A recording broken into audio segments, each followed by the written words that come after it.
Tudo que rola nas quadras de vôlei você ouve no Blog do Voloche. Vamos conversar com o Bruno Voloche lá no Rio de Janeiro. Mais cedo a Débora Elisa trouxe aqui a informação da vitória da seleção brasileira na VNL ontem contra a seleção da Argentina. Espantamos um fantasma, Voloche. Um abraço pra você, boa tarde. Boa noite. Boa tarde, Pedro. Boa noite, Pedro. Boa noite, ouvintes da FM O Tempo, meu caro Seabra de Mara. Não sei se a gente espantou o fantasma, assim, existem vários fantasmas, né, Pedro, na seleção masculina, mas eu vou dizer uma coisa a você, eu procuro ser sempre justo em todos os segmentos, e acho que a gente tem que ser justo com o Renan. O único erro dele foi não ter mantido o Mike, essa coisa de rodízio do líbero não me convence. Ele tem que definir, ou ele vai com o Thales até o fim, ou ele vai com o Mike até o fim. E eu não gostei, sinceramente, de ele ter escalado o Thales. Agora, o Abuba é muito melhor que o Alan. Coincidentemente, uma fatalidade, o Alan, para variar, sentiu a panturrilha. O Alan está sempre com algum problema, alguma lesão. E o Abuba entrou e mudou a cara do jogo. O Judson, que é aquele central de Suzano que a gente chamou a atenção quando foi convocado, entrou muito bem e ajudou a seleção a construir a virada. Acho que o Renan teve ousadia, teve peito de fazer algumas mudanças, inclusive colocar o Bruno no lugar do Cachopa, que está sem ritmo de jogo, e a seleção conseguiu vencer. Se essa seleção está convencendo, eu acho muito cedo para dizer, mas acho que a mudança de postura do Renan, saindo da zona de conforto, ela me agrada. Então as coisas vão evoluir na seleção. Não. Calma. Mas eu acho que a gente tem que dar, não digo nem um voto de confiança, dar crédito ao que o Renan fez na partida contra a Argentina. Ô Voloche, o Brasil passou um dobrado também, né? Porque foi 3-2. Foi um jogão, foi 3-2 e eu não me lembro aqui de cabeça a marcha da contagem, como diríamos antigamente, né? Mas os sets foram todos muito apertados, né? Foram todos sets bem disputados e tal. Eu realmente concordo com você, eu não consigo entender essa do Thales aí no lugar do Mike, só o Renan é que entende. Mas que é a marcha da contagem, 25-19 para Argentina, 25-19 para o Brasil, 1-1. 25-23 Argentina, 25-23 Brasil. E aí depois no tie-break 15-13. Foi um jogo bem disputado, né? Mas o que você achou do Honorato? Eu achei legal ele ter entrado no jogo, eu acho que é uma forma dele já ir se entrosando com a seleção, achei bacana ele ter entrado durante o jogo e ficou, né? Durante muito tempo, né? O Sebra, você usou o termo certo, legal. Foi legal ele ter entrado, mas não é um jogador que a gente pode dizer que contra os grandes, sem desmerecer a Argentina, porque a Argentina é uma seleção grande, mas também estava desfalcada. Não acho que é um cara que vai ficar na seleção, se a gente estiver pensando assim em finais de Liga das Nações e especificamente em Olimpíada, porque eu acho que a concorrência é muito grande na ponta. Agora, o que o Honorato fez? Ele aproveitou a oportunidade, ele está fazendo a parte dele, que mais que obrigação, né? Se você tem a oportunidade, você tem que jogar bem. Eu acho, o Daniel, que é muito difícil o Honorato vingar na seleção brasileira com a concorrência que hoje nós temos, levando-se em consideração que os dois ponteiros já estão definidos faz tempo, no caso o Leal e o Lucaré. O Adriano ali para brigar, o Vacari, que ainda não foi testado, enfim, não acho que hoje o Honorato esteja sinceramente incluído entre os 4 ponteiros da seleção brasileira. Só para ilustrar a questão do Abuba, ele fez 11 pontos saindo do banco contra a Argentina. O Abuba entrou muito bem, né? Ou seja, para muitos foi melhor, né, Voloche? E sabe qual é a diferença? O Abuba tem uma coisa que hoje em dia, de Mara, Daniel, Pedro, ouvinte, que conta muito no voleibol. Saúde. O cara energia, tá voando. Né? O cara tá pulando muito, salta muito, ataca de todas as posições, então o cara tá dando muita porrada, é difícil de ser marcado, entendeu? E outro, o cara tá em alta, tá com um astral bacana, acabou de ser campeão francês, foi eleito várias vezes MVP dos jogos no campeonato francês, da Champions League. Porra, então tem que botar o cara pra jogar. É o momento. Agora, não me vem com essa historinha de que quando chegar o Felipe Roque, não dá, Felipe Roque, desculpa, não dá, entendeu? O irmão do do Alan, que me fugiu o nome agora, bom, enfim, é um bom jogador, promissor, mas eu acho que tem que ser para o próximo ciclo olímpico também. Eu acho que esse momento é o momento do Abuba. E você falou de voando, né, Pedro? O Lucarelli, como tá jogando o Lucarelli, hein? Esse cara, assim, muito, eu concordo com você, Daniel.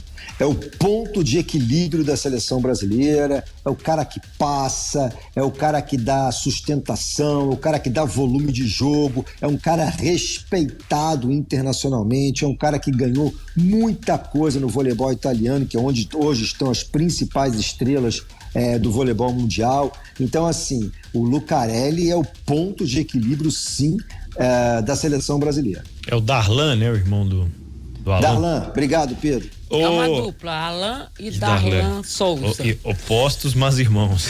Gostou do trocadilho? Ótimo, gostou, né? Muito bom. Como é que é, Voloche? Não, eu ia dizer que, assim, hoje, juntando os dois, eu sou o Abuba, ainda sou o Abuba. Voloche, e o fim de semana, hein? Cuba amanhã, 5:30 da tarde, depois Estados Unidos no domingo. Olha, eu tenho me decepcionado um pouco, viu, Pedro, com a seleção de Cuba. Eu esperava mais, não sei, mas os cubanos contra o Brasil, eles gostam de aprontar, tá? Não sei quando terminou o jogo, tava vendo Itália e Cuba agora, o Cuba não tava jogando nada. A Itália fez 1-0, tava encaminhando aí para vencer o segundo set. Sinceramente, não sei como é que está o jogo agora, mas me decepcionou muito Cuba. Não acho que, se continuar jogando dessa maneira, tem seleção para fazer frente à seleção brasileira. Agora, o jogo contra os Estados Unidos será o grande teste da seleção brasileira nessa primeira etapa da Liga das Nações no Canadá.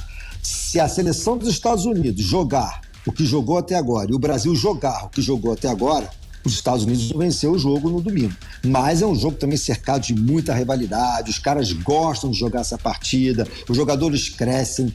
É um jogo que realmente vai valer a pena assistir, embora seja a primeira etapa ainda, mas assim, Brasil e Estados Unidos é sempre Brasil e Estados Unidos, é muito gostoso de ver. A Itália confirmou os 2-0 aqui no segundo set que o Voloche falou, e esse jogo dos Estados Unidos no domingo é às 3:30 da tarde. Eu tava conversando com a Débora Elisa hoje sobre a seleção de Cuba, Voloche, você falou. Você imagina se essa regra da convocação fosse um pouquinho antes, teria Juan Torena, Leon, Leal, e aí vários outros jogadores que estão jogando por aí. O Simon que jogou no Sada Cruzeiro? O Simon. O Simonstro, né? Como era chamado aqui. Aí seria uma seleção imbatível, né? Mas é impressionante como eles conseguem, eles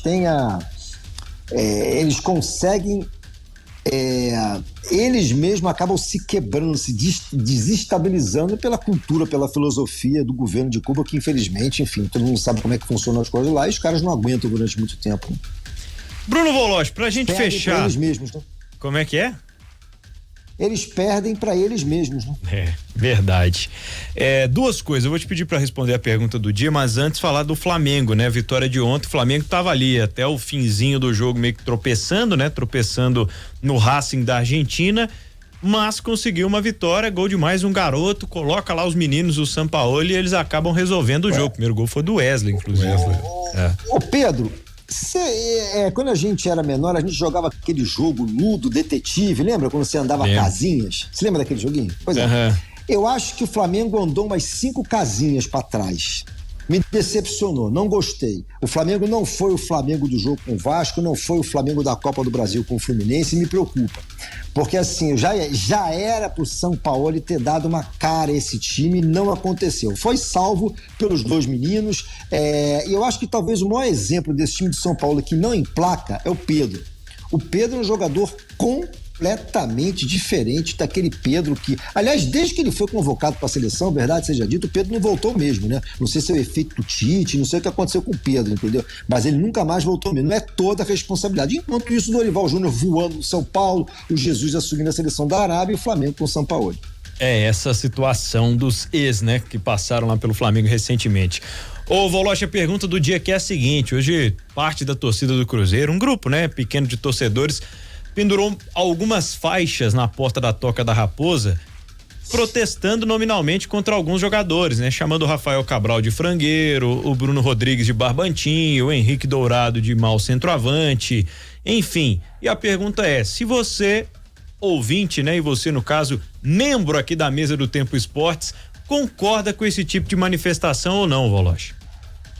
Concordo, porque eu acho que é uma manifestação tranquila, pacífica, não tem agressão. O torcedor tem direito de se manifestar desde que ele não parta para agressão física, desde que ele não invada o CT, desde que ele não invada o campo. Ele tem direito a dar a sua opinião. Se ele está estendendo faixa num local apropriado, ele tem esse direito. Isso aí acontece, pode acontecer dentro de um estádio, pode acontecer no CT, desde que ele tenha autorização para entrar. Então, assim, agora eu acho que o torcedor do Cruzeiro é muito exigente, né? Porque duvido que o torcedor do Cruzeiro tivesse essa perspectiva no início do trabalho, que o Cruzeiro iria brigar nas primeiras posições. O Cruzeiro, até pouco tempo atrás, estava querendo não brigando pelas primeiras posições. Então tem que se dar crédito a esse time do Cruzeiro, que subiu muito bem, e esperar um pouquinho mais. Mas torcedor não tem cabeça. O torcedor vai no emocional, ele quer sempre estar vencendo, ele quer sempre estar nas primeiras posições. Então não adianta a gente pedir muito equilíbrio ao torcedor, vídeo que está acontecendo agora com o Vasco. Exatamente, é nesse ponto também que a gente tocou aqui mais cedo, falando dos outros casos, incluindo esse do Vasco. Voloche, um abração pra você, ótimo fim de semana aí, até a semana que vem. Gente, grande abraço a todos aí, um ótimo fim de semana repleto de vitórias e boa transmissão pra todos aí, saúde principalmente. Tchau. Valeu, mais do Voloche lá no blog do Voloche, no otempo.com.br, também nos nossos cadernos aqui de O Tempo Esportes, no Tempo e no Super.